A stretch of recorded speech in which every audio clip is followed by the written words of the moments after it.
Ryan Reynolds here from Mint Mobile. With the price of just about everything going up during inflation, we thought we'd bring our prices down. So to help us, we brought in a reverse auctioneer, which is apparently a thing. Mint Mobile Unlimited Premium Wireless. How to get 30, 30, bit to get 30, bit to get 20, 20, 20, bit to get 20, 20, bit to get 15, 15, 15, 15, just $15 a month? Sold! Give it a try at mintmobile.com/switch. $45 up front for 3 months plus taxes and fees. Promo rate for new customers for limited time. Unlimited more than 40 gigabytes per month. Slows full terms at mintmobile.com.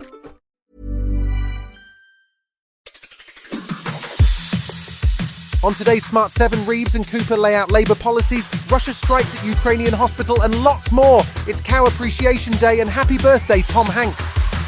The Smart 7. It's news, but not the news.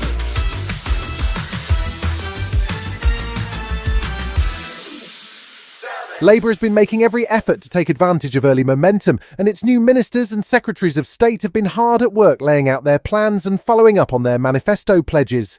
Chancellor Rachel Reeves delivered her first major speech on Monday and says that economic stability is critical if the Labour government is to deliver on its promises to keep taxes, inflation and mortgage rates as low as possible. She also recognised that the public finances are in the worst shape they've been since the end of World War II. The manifesto commitments that we were elected on will be kept to and they will be delivered on.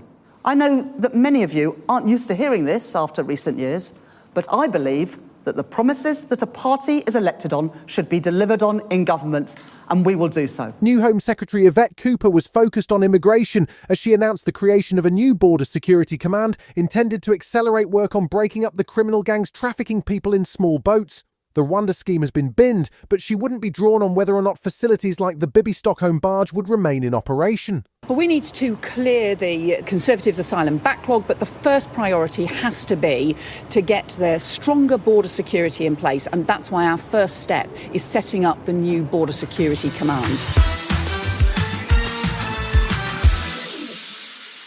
New Labour Prime Minister Sir Keir Starmer hasn't had any time to start unpacking boxes in Downing Street. He's been on a whirlwind tour of the home nations to establish an early spirit of cooperation that was definitely lacking under the previous Tory regime. Monday saw him in Northern Ireland, where he met with Stormont leaders after an historic election result that saw Sinn Féin become the largest Northern Ireland party in Westminster, along with Stormont and the local councils. Sinn Féin President Mary Lou MacDonald, who met Starmer alongside First Minister Michelle O'Neill, says they discussed change and the future of the North. We wish to see a new Ireland in which every person has a stake. And we are very, very conscious that we have an obligation to work constructively and in partnership for everybody. But we also know that the British government has an obligation to act with rigorous impartiality. Before he headed to Belfast, he visited Scotland and impressed the Scottish Deputy First Minister Kate Forbes, who says that things appear to be on a much more constructive footing. It was a very positive meeting, and there's a palpable change that we might see a new collaborative relationship form. We've been in government through the Gordon Brown administration into David Cameron, and we've seen what a good relationship looks like.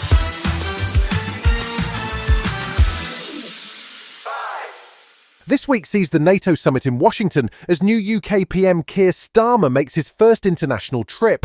He's made it clear that the UK will continue to stand by Ukraine. Meanwhile, Monday saw a fresh wave of Russian missile attacks at cities across Ukraine. A Russian cruise missile hit a children's hospital in Kyiv, killing at least 2 people and starting a fire which destroyed about 60% of the hospital. There are fears that more people may be trapped under the rubble, and the death toll from the latest attack stands at more than 36 people. Former Ukrainian President Petro Poroshenko says NATO allies cannot trust anything President Putin says.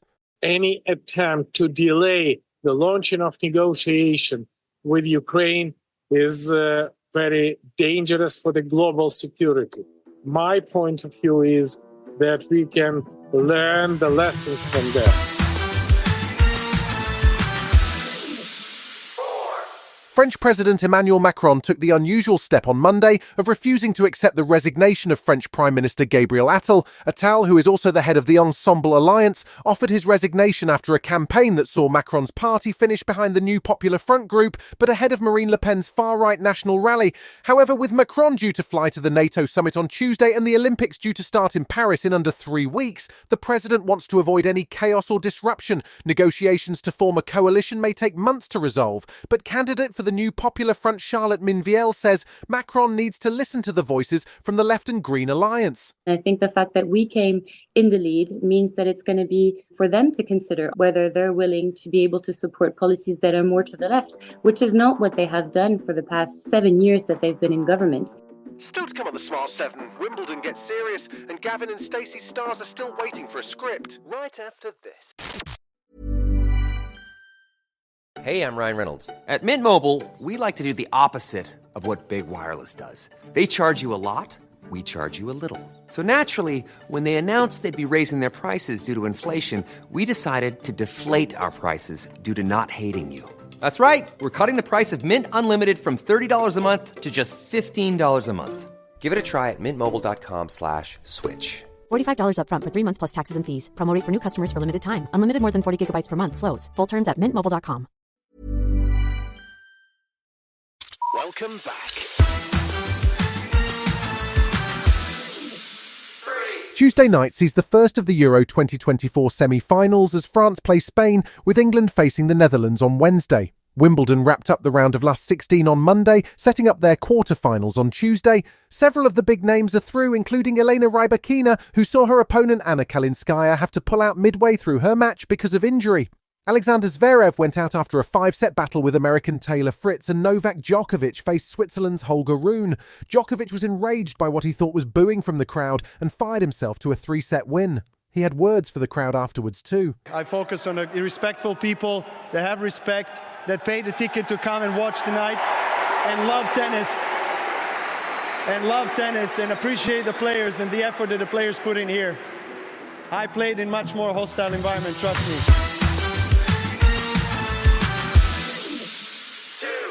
One of the best things to come out of James Corden's departure from late-night TV was the news that he and co-creator Ruth Jones had decided to give us one more episode of the iconic Gavin and Stacey.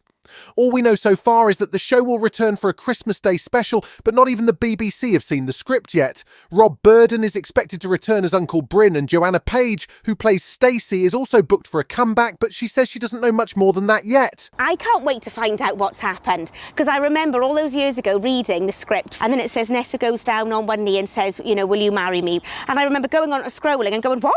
That can't be the end.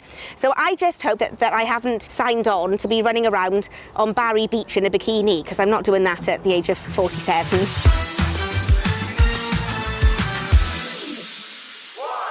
WandaVision had the distinction of being the first TV show set in the MCU from Marvel Studios. The show starred Elizabeth Olsen as the Scarlet Witch, with Paul Bettany and Catherine Hahn, but it's not getting a second series. Instead, slightly oddly, it's given birth to 2 spin-off series, the first of which will hit Disney Plus in September. Called Agatha All Along, the show follows Hahn's WandaVision character Agatha Harkness as she gets back to her witchy roots alongside Aubrey Plaza, Patti LuPone and Heartstopper's Joe Locke. The trailer looks absolutely bananas. I miss the glory days.